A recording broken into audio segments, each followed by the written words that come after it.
The trade deadline has come and gone, and there were so many big moves that went down. We had blockbusters, buzzer beaters, huge sell-offs, and some contenders that are really going for it, plus maybe some others that slightly missed the mark. So I wanted to go through and grade every single trade that was made this MLB trade deadline. Quickly, before we get started, if you guys are not already, please subscribe to the channel down below. Just got to 15,000 subscribers. Thank you guys so much for that one. Also, drop this video a like, sound off in the comments, and a special shout out to PrizePicks for sponsoring today's video. Shout out to MLB.com too for this gorgeous trade tracker, but first we got to start out with the biggest trade that happened in the day.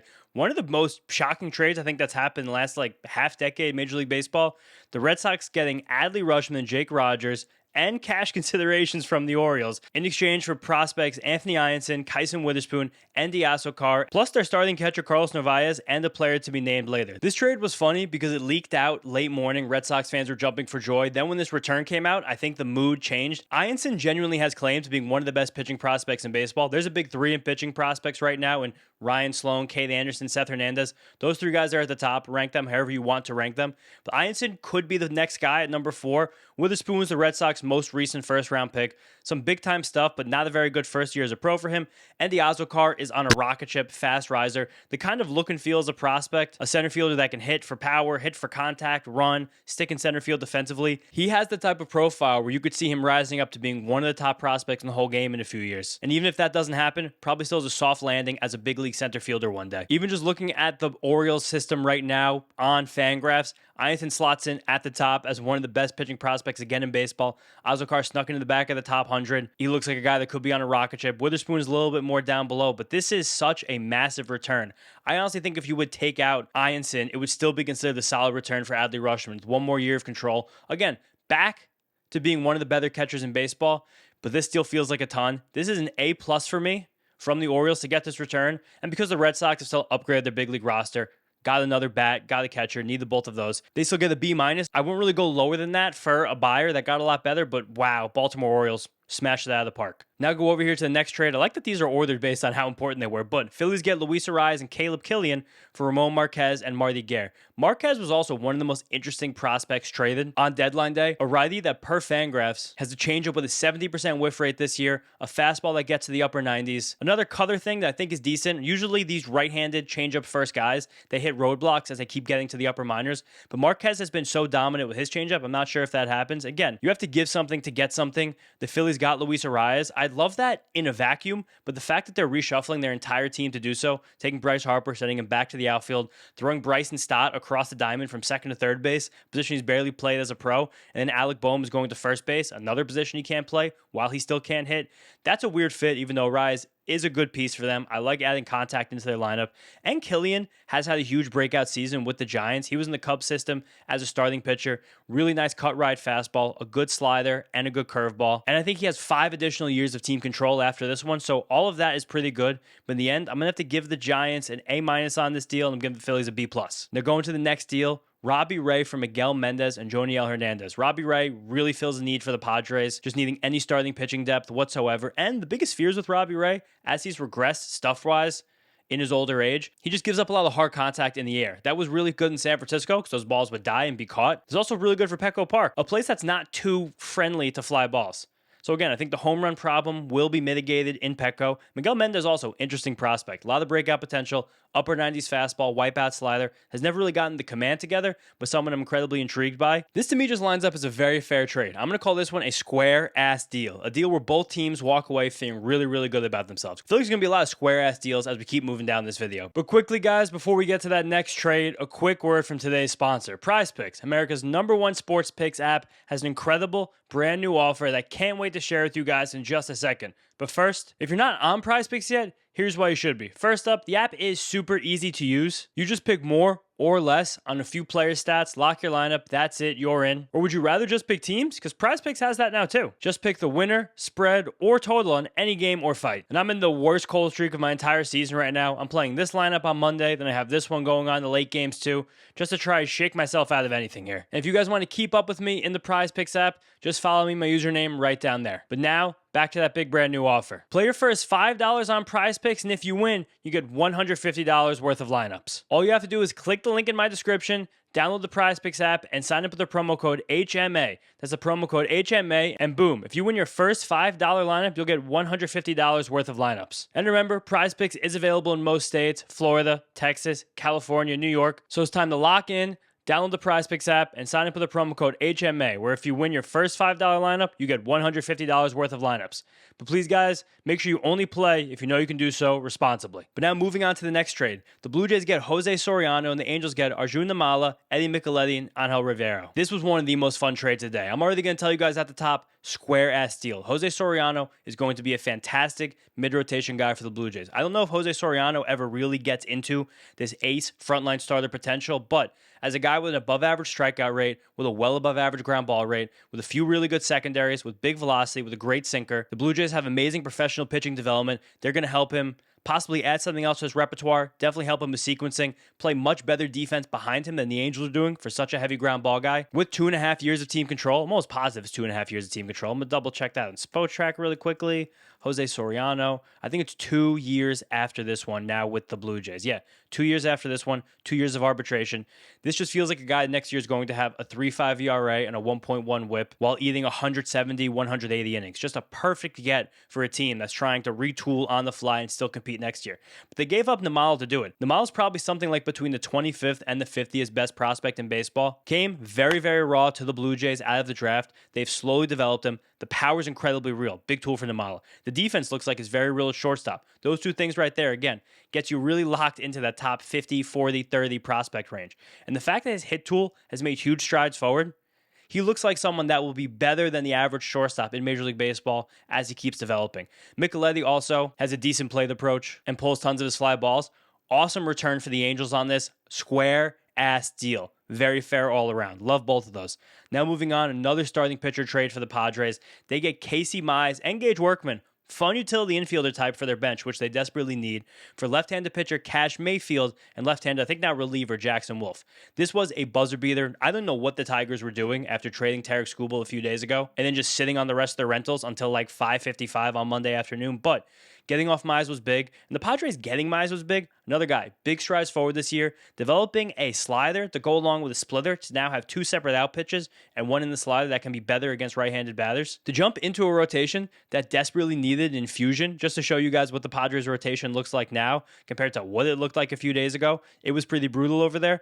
Now when you have Michael King, Robbie Ray, and Casey Mize at the top, with the hopeful returns of Nick Pivetta and maybe even Joe Musgrove, that's actually a 5 to go down the stretch. That's a 4-5 for a playoff series, especially with this bullpen that stayed completely intact and a lineup that now that Fernando Tatis, Manny Machado, and Jackson Merrill, and Ty France, and even Jay Cronenworth are all hitting. This is suddenly a squad again, and one that really, really needs to be taken seriously in the National League. But past that, getting off Cash Mayfield, a good lefty in high A who's shown to have a very good changeup, just to get you guys some Cash Mayfield stats right here off of Prospect Savant. We love Prospect Savant. Shout them out all the time. Above average strikeout minus walk rate, average ground ball rate, very low contact in the zone against Cash Mayfield, a good sign for a lefty. It doesn't really have standout velocity, and whose out pitch is a changeup, a pitch that doesn't often exist in the strike zone. It's a good profile. I think sometimes he gets overrated just because he was a first-round draft pick and got a huge bonus. But at the same time, I think he's a future major league starting pitcher. Not an ace, but not a guy with that much reliever risk. I don't think either. He just, to me, is a solid starting pitcher. So a very good deal for both teams here. I do think that I like what the Padres got a little bit more. I'm giving the Padres, honestly, an A+ for this one. I'm still giving the Tigers just an A, but just a hair off a square-ass deal. Now one that's a little bit funny. Yankees fans are up in arms over their deadline and the way their bullpen performed on Monday night right after the deadline when they didn't acquire a reliever, but that being said, the Yankees get Elio Ramos, and the Giants get Henry Lillane and Caden Kent. First of all, Caden Kent is Jeff Kent's son, so kind of a cool story, the Kent family going back to San Francisco, but Ramos fills a need for the Yankees. Maybe it's not the need that Yankees fans wanted filled, but he's a powerful right-handed bat that has a really good opposite field approach. Elio Ramos is one of the few right-handed batters, I think one of the only right-handed batters in the last decade, to put a ball into the bay in San Francisco. Right away, right there, if you guys look down here in this cool feature Baseball Savant has, where you can see how many home runs a player would have if all of their batting balls were put in a different home stadium, Ramos would have 4 additional home runs if he was in Yankee Stadium compared to San Francisco. But again, there are some things you wish Heliot Ramos did better as a baseball player. He's never been a good defender. He's never been a good runner. He doesn't really have a good on-base ability. He doesn't really take his pitches, take his walks, and he loves to swing and miss, and he loves to chase. But the power is very real. He's going to connect, and the fact that he has that power alley to right field, that should play up in Yankee Stadium. But at the same time, they gave up Henry Lane, who I think was one of the most fun upside prospects in their system.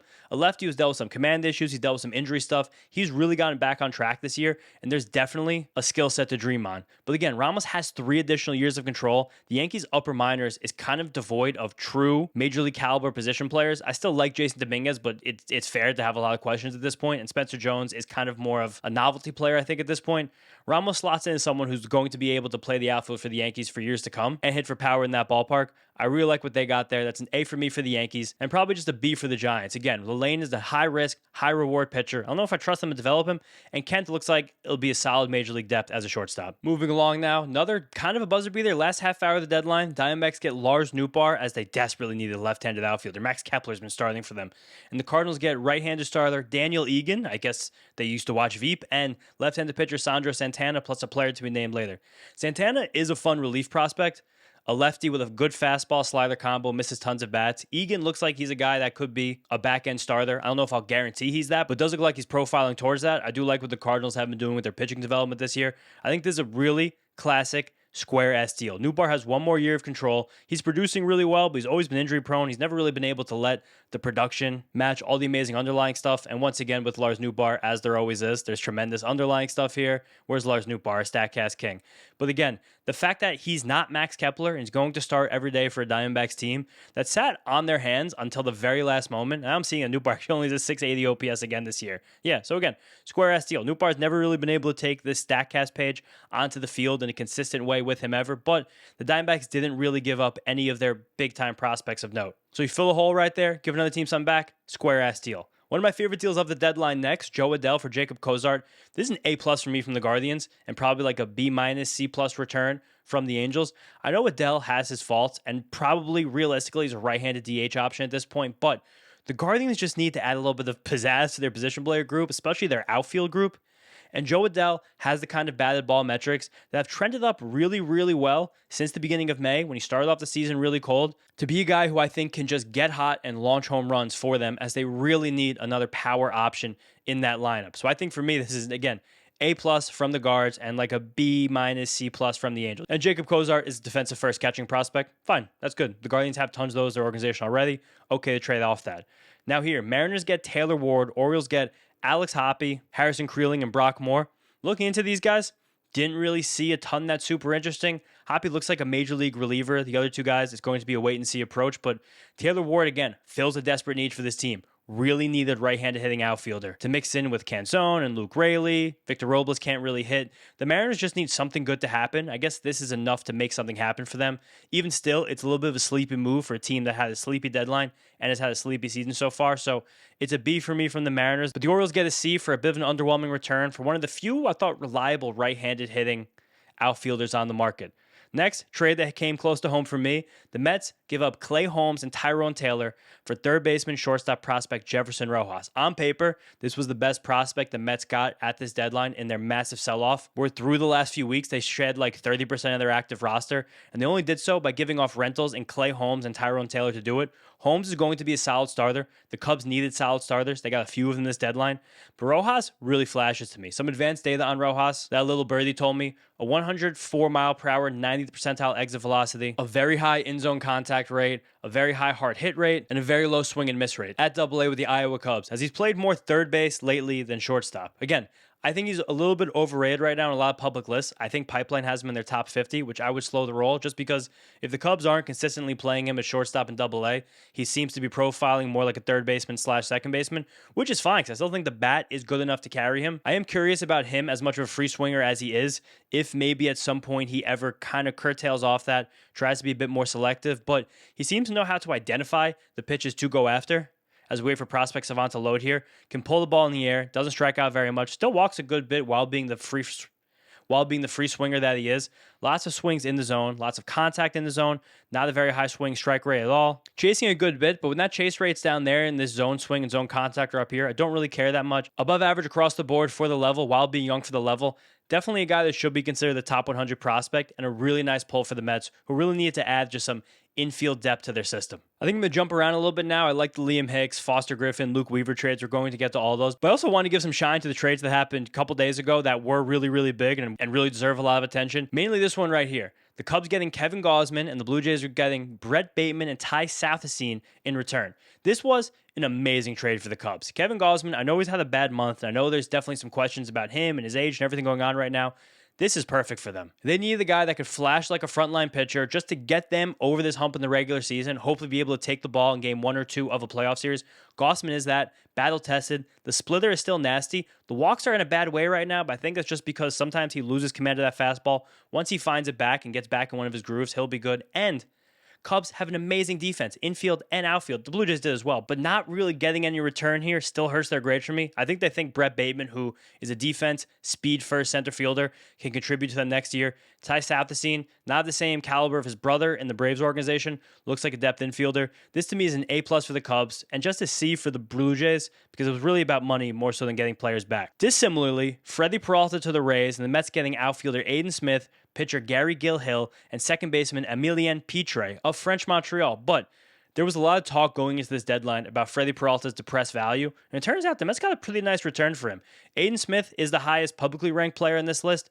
He was a big piece of the Randy Arozarena trade a few years ago along with Brody Hopkins. He is a tools young center fielder who has hit such a roadblock in high A. He's already repeated it twice, and there's a chance he goes right back to there to do it the third time right now with the Mets. But you can see how the tools can shine through for a player like that with plus raw power, plus speed. Just pray a hit tool comes along. But the interesting piece of this trade for me for the Mets, Emilien Pitre is someone that is older for AA, 23 or 24 years old, but runs an amazingly high zone contact rate around 90%, nearly twice as many walks as strikeouts, can handle second base quite well. I think he's going to mix in at third. I can see the Mets trying to see if he can figure out outfield at some point too. And Little Birdie told me a 111 mile per hour max exit velocity that would hint at plus power for Pitre, making him someone to me with that entire profile, someone that should be considered a back end or just off top 100 prospect list, like the 120th best prospect in the league. And Gary Gil-Hill has had a claim in the past. He has amazing command. He can really spin the ball. If the Mets can help him sustain a bit higher velocity, maybe refine some of his pitch shapes, another guy looks like he'll easily be able to contribute at the major league level. The fact that the Mets got 3 guys where there's an avenue for them to contribute at the major league level, 2 of them who I think can do so in an impact way, for 2 months of Freddie Peralta, that's an A return for the Mets to me. I don't know, whatever you guys want to say about it, maybe I'm being biased, that's an A return for the Mets. I still think the Rays did well in getting Peralta. The Rays, of course, have financial constraints. Peralta was one of the cheapest money-wise rental pitchers on the market with only an $8 million salary this year, so only do like $2.8 million the rest of the year. It's a B. I think they'll even things out with him. Lance Brazowski and Nick Pollock have talked about how the Rays love right-handed changeups. Freddie Peralta has a changeup I think could miss bats against righties. Good trade for them. Get a guy that can help get them through this and make playoff starts. Now we're going to talk one more trade from Sunday before getting to the Tarik Skubal trade. I probably should just edit and put that one closer to the front, but Yankees get Luis Garcia Jr. and Nationals get Giovanni Cruz, Jake Bird, Jack Siebert, Ben Grabel. This to me, guys, we're right back to it. Square ass deal. Luis Garcia doesn't really fill a need for the Yankees in terms of another left-handed hitting corner guy, but he's a really good hitter. I think he just hit a home run his first game with the Yankees. I'm pretty sure I saw that going on Twitter. This game the Yankees lost 13-7, almost football season, right? Yeah, Luis Garcia hit a home run. He's someone that's going to absolutely massacre the short porch in right field at Yankee Stadium. I don't know if they're going to try him at second. I don't think he's very good there, but at least until Giancarlo Stanton's on the field, a platoon of Luis Garcia and Ben Rice between first base and DH with Paul Goldschmidt filling in against the lefties, that should produce something like a 900 OPS the rest of the season. Also, big bat speed jump from Luis Garcia heading into this season. I really genuinely think, I could have just clicked right here, I'm doing this for Luis Garcia. I really genuinely think that the power breakout is very real. As you guys see this big bat speed jump right here from last year to this year for Luis Garcia. One of the highest slugging percentage, I think the highest slugging percentage in the National League at the time he was traded. And just a beautiful, crispy baseball savant page. He's awesome, and the Yankees did give up a lot of interesting pieces for his services. Giovanni Cruz looks like a future high-leverage reliever. He could be the Nationals closer like tomorrow. Jake Bird, the Yankees got last deadline. I think the Nationals can work with him, make him a successful reliever again. Siebert has interesting stuff, and Ben Grabel has an amazing fastball, upper 90s, over 20 inches of induced vertical break. He looks like another guy, can possibly develop more off that. Lots of fun pieces over here for the Nationals to get back. For Luis Garcia, who does have a year of control next year, and I think the breakout is real. But all right, now, let's go back to the day before. I want to talk a little bit about the Tarik Skubal trade. If you guys want to hear a lot more thoughts about the Tarik Skubal trade, Mark and I broke it down on the windup a few days ago before all the trade deadline madness. I think a lot's been made of this trade about the state of baseball. Not going to do that right now. Maybe a different video one day. But in terms of just the return that the Tigers got, Zaire Hope, to me, is probably something like between the 30th and 40th best prospect in baseball. I know he's taken a lot of steps forward this year, hits the ball very hard, pulls it in the air, but I kind of knocked down a lot of the guys on that Tulsa Drillers AA team for the Dodgers stat lines because it's like the best AA team ever. It has Hope, Josue DePaula, and Mike Sorolla on the lineup every single day. Those are like three of the best outfield prospects in all of baseball. Sorolla had a 70-game on-base streak. Josue DePaula has claim to one of the few best prospects in all of baseball. Zaire Hope in that mix oftentimes was in a corner spot, but also did some DHing, also always hit around third or fourth. So whenever he came to the plate, there were guys on base. Really easy to attack pitches. You know you're getting in the zone when there's so many guys on base. Still like him, but I don't know if I love him. But then the prospect that people were making fun of the most in this return, River Ryan, I do like a lot. It's odd that he's a 28-year-old prospect. It's really ridiculous. And yeah, maybe if he was in a different organization, one, I don't think he would have been able to toil in the minors this long, so I don't think he'd still be considered a prospect. But two, I don't think he'd be as famous as River Ryan. But checking out his Stuff Plus page over here on TJ Stats site, shout out TJ Stats, great minor league data, I see a plus fastball and tons of plus breakers off that. It's really hard to not be a good major league starting pitcher when you have this kind of stuff, get these whiff rates, and force this level of soft contact. Like he just looks like, and have this many weapons against guys from both sides of the plate. Whenever he gets the call to the major leagues, I think it may be like next week, I'm going to do a big feature about him in my weekly waiver wire video on this channel. I think he's going to be a good pitcher. He has 5 years of team control. It's just a good pull back. Again, it's Tarik Skubal, so I'm never going to be able to give the Tigers an A for this. The Dodgers get an A+++. That's an amazing trade for them. The Tigers get a B- because they traded Tarik Skubal when they still are like 2 or 3 games out of a playoff spot. And Brady Smith's another lottery ticket. Have to throw it in there too. But weirdly, it always felt like Skubal would never get a package that seemed fair in the public eye. I told you guys last week in the Adley trade deadline video that because of Skubal's injury history and because of the huge price tag he has as a rental, due about $10 million for the rest of the season, it would just scare some teams off and make some teams run away from a high prospect package when they were taking on that much risk. The Dodgers were always a team that could offer guys who were considered good prospects in the land of baseball, but not even close to the best prospects in their own system, take on the risk because the money doesn't matter for them, and just be able to deal with this. But let's roll back to the top and roll through a lot of the rest of these much more quickly here. Rays get Liam Hicks, Marlins get third baseman Braden Taylor, Jacob Kisting, Adrian Santana. Hicks, I know the Rays were hot after him in the Rule 5 draft last year. I just don't know if he's a catcher defensively. I get buying the 5 years of control. I really believe in the bat. I believe in the breakout overall. And maybe they can coax at least average defense out of him. But if they can't do that, this is a weird trade. But also, I don't love Braden Taylor. I think he has more home runs than his exit velocities at AA would hint at. I think he's just a fine prospect, maybe a little bit overrated on the public sites. But I think the Rays did better in this one. To me, they get a B+, Marlins get a B-, just because weird time for the Marlins to trade Liam Hicks. He's been such a breakout star. Then Foster Griffin to the Nationals for Josh Hartle, Will Dion, Kendiglis Vergas, and Nick Mitchell. Hartle's the most interesting of the bunch. He was part of that wacky 3-team deal a few years ago with Spencer Horwitz and Luis Ortiz and Andres Jimenez, wherever that whole thing went. He feels like maybe he could just be a back-end starter one day. Dion, if I remember right, he's a big lefty with a huge curveball. He has like a Trey Savage release point up here. I think I read on Fangraphs. And Vergas is a hard-throwing reliever, and Nick Mitchell's a contact defense first outfielder. It's just a lot of volume of guys who probably won't ever be impact major leaguers for a rental and Foster Griffin. A+ from the Guardians to get a guy that will be in their playoff rotation. And I guess a C from the Nationals just for killing their clubhouse and trading their best pitcher. Nathaniel Lowe for Alejandro Rivera. Rivera's not considered much of a prospect. Again, the Guardians getting a first base bat they really, really needed. A for the Guardians, C for the Reds. As the only piece they sold, what were the Reds doing this deadline? Luke Weaver for Sammy Stafura. I want to say I love Sammy Stafura. He's a huge Mets fan. New York kid. Huge power. Wicked month for Stafura. He just had like 14, 15, or like 16 home runs as his strikeout rate was decreasing, while David Stearns revealed in his press conference after the deadline that there was some bat speed upticks too heading into this year when Stafura's hit for much, much, much more power than he has in his last few years as a pro. But Luke Weaver was kind of one of the best relievers at the deadline, and the Mets paid down a big chunk of his salary next season as well. I think that kind of worked against them though. Really, Weaver's like the 35th best relief pitcher in baseball, and Stafura is a high upside, low floor middle infielder, should stick at shortstop with big power. The Mets fans probably just a little bit oversold on what they could get for a guy with a really low ERA, because Major League front offices don't give a shit about ERA, so this probably just winds up as being an A for the Pirates, getting the reliever they need at the back of their bullpen, and a C+ for the Mets, but really, that's probably the best they could have done for Luke Weaver anyway. Antonio Senzatello to the Brewers. Rockies get Mark Manfredi and Juan Martinez. Martinez is a shortstop who hit really, really well in the complex, but Senzatello looks like he's been one of the best relievers in baseball this year. Wicked Cutter, new to his repertoire this year, has helped him combat Coors Field and actually be a very good reliever. He's going to immediately slot in as a high leverage guy for the Brewers, helping them build a super bullpen for the playoffs, even though they've been a really, really quiet deadline otherwise. I think this is still just a B for the Brewers and a C plus for the Rockies, doing any selling they could. But this was the big trade. I don't know what the Brewers are doing here. The Brewers got Dustin May and JoJo Romero from the Cardinals for outfielders Alexander Frias and Josiah Ragsdale. These two prospects right here, guys, these guys are monsters. Frias is a teenager, already has a 117 mile per hour max exit velocity under his belt, and Ragsdale just has hard hit balls after hard hit balls. Both of these guys profile as future monsters, guys that I know Chaim Bloom is going to love to work with in the Cardinals organization.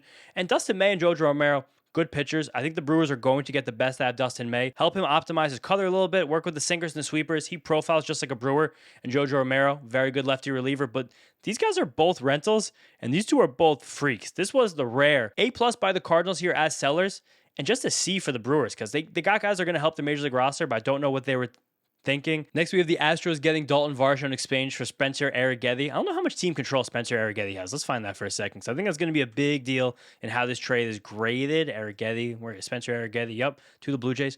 3 years left for a rental, and Dalton Varsho is a really good defensive center fielder, but someone whose bat is in question. That's an A return for the Blue Jays. That's a good starting pitcher depth. The Blue Jays really lack starting pitcher depth heading into the season. Arrighetti's fine. It's curveball, but I think he's going to be good. A for the Blue Jays. B- for the Astros. I think, again, Varsho's good. He's going to help the major league teams. He's going to contribute to a playoff race, but I just feel like a big trade back for Dalton Varsho, half a year of him. Marcelo Meyer to the Giants for left-handed reliever Eric Miller. Miller's a nasty lefty, can run that fastball up to the high 90s, walks a lot of guys, but going to be a good addition to that Red Sox playoff bullpen. And Marcelo Meyer is just a situation of watching a star fade. He was always a really highly ranked prospect, really high draft pick, never really clicked, just can't lay off a slide in the dirt to save his life and move far down the defensive spectrum. And Miller has team control, so this to me is a square-ass deal. Cubs getting Braxton Garrett for Jonathan Long and Jace Beck. I don't know. The Cubs just like these funky lefties with these cutty fastballs. And Jonathan Long's a boom or bust hitter as a first baseman outfielder, old to be a prospect. Square-ass deal because I didn't really see anything great going either direction. Dodgers get Chris Bubich for Carlos Duran. This is the Dodgers doing. Danny Duffy once again. Square-ass deal. Duran's not much of a prospect. Bubich's rental is injured right now. Who knows how that goes down. Twins get Jeff Hoffman for Dasan Hill, John Klein, and Demori Pena. I like Jeff Hoffman. Jeff Hoffman, I think, kind of deservedly gets a lot of hate in the Blue Jays community. Again, kind of deserves that, but he's a reliever that's pitched way above his ERA this year, missing tons of bats, and still with amazing stuff. He is going to become the Twins closer. Jeff Hoffman is going to be tasked with helping the Twins get to the postseason this year. And I like Dasan Hill, a big lefty with a nice curveball, enough to work with right there. So to me, this is an A for the Twins for getting, I think, a good reliever on a fair contract next season, getting your closer, and just a B for the Blue Jays trying to be tricky. Brenton Doyle from Mason Adams and Carlos Vielma. Didn't see much when I looked into those prospects. Brenton Doyle is going to play great defense in center field and be a good platoon partner for Tristan Peters. A for the White Sox, doing anything to try and stick in it. And a B for the Rockies for actually learning how to sell. Phillies get Brooks Raley. Mets get Luke Gabrish and John Spikerman. Gabrish has stuff that flashes, but he's like 23 years old with a 5 ERA in A-ball, which I don't really love. Brooks Raley is going to be a very high leverage lefty for the Phillies. I didn't know why there wasn't in-division tax here for the Mets, and Spikerman is just going to be a defensive first speed center fielder. This is a C for the Mets and an A for the Phillies. Ryan Zefferson from Mo Ball and Mason McGuire. Mark McGuire's son. I like Zefferson a lot. The Cubs desperately need high-leverage relievers. He fits the bill with team control. But we saw Mobile rake for a few weeks. He's probably not a catcher. That definitely kills his value. He's just a left-handed DH. But this, to me, square-ass deal and flopping. These guys, Victor Vodnik to the Marlins for Connor Norby and Aiden May. I think Norby could use a change of scenery and go to a place where he can find his way on the infield. Fear he's going to fit defensively. But Vodnik looks like a monster. He went from the Braves to the Rockies originally, 100 miles an hour, couldn't stand up to Coors Field, but that kind of gas is going to make him a possible high leverage reliever one day. I trust that in the Marlins system. I'm giving them an A, and I'm giving the Rockies a B on this one. Blue Jays get Josh Smith and Josh Steffen, double Josh for Adam Macko. I don't know why the Blue Jays love these soft-hitting infielders that can play around the diamond, but I feel like they're just going to try and clone Ernie Clemente here. So give me a B for them and a C for the Rangers, because I don't really love Adam Macko at this point. Pirates get Kirby Yates, Angels get Kyle Robinson. A for the Pirates in just getting another reliever that can mix in medium to high leverage, and the Angels getting a B for, again, learning how to sell. Joey Bart to the White Sox for Duncan Davitt. We've been talking about some of these minor trades, so I'm going to scroll around and get some of the bigger ones that happened in the last few days as we start to close this video out here. Tyler Mahle for Anthony Molina. I like the Molina velocity, don't really like much else. Didn't like the Braves deadline at all, but at least I got someone who could be in there. Awful rotation. Square-ass deal, but like a bad square-ass deal for these two teams right here. Luis Castillo for Seranthony Dominguez, Nolan Jones, and Boston Smith. I couldn't really believe that the Mariners got more prospects for Luis Castillo, even after taking on some money from Seranthony Dominguez. Like a $15 million salary difference between Castillo and Dominguez over the next 2 years. Nolan Jones is whatever at this point. Boston Smith, though, is a catching prospect. It looks like they have a little bit of pedigree coming from the Nationals this past offseason. I like this one definitely more for the Mariners, even though they have to get rid of Castillo. Braves getting Lane Thomas and Bailey Falter for Lucas Braun and Carter Holton. The Braves seem like they just didn't want to give up any minor leaguers of note, but getting Lane Thomas, who's going to be a good right-handed outfielder for them, and Bailey Falter, who's going to be starting pitcher depth, that's totally fine for me. This is another interesting one right here. The Twins getting Dean Kremer, helpful, getting them rotation depth, but Jean-Marlo Reyes really flashed in the low minors as a 19-year-old with legit power as a left-handed bat. Couldn't really figure that one out. Otherwise, do we have any other really serious trades? I want to scroll down. Anything else I think is worth actually really talking through? I like Colby Thomas to the Phillies as an athletic outfielder. I think Chase Durbin has some good relief pitcher potential now coming into the Mets. Anything else here crazy? Oh, Tyler Wells for Michael Fort. Very funny trade back with the Orioles after giving up Fort as part of the package for Shane Baz. And Tyler Wells is a very razy reliever with tons of pitches, who I think next year might be the next reliever they try to convert to a starting pitcher. But that was grading basically every single important trade that happened at the trade deadline this year. Thank you guys all so much. Long video. Again, trying the trade deadline stuff on the channel, trying more regular MLB content. Hasn't graded out that well, so we're going to see if I keep sticking with that in the future. But thank you guys for being here the whole way. I'll see you next time.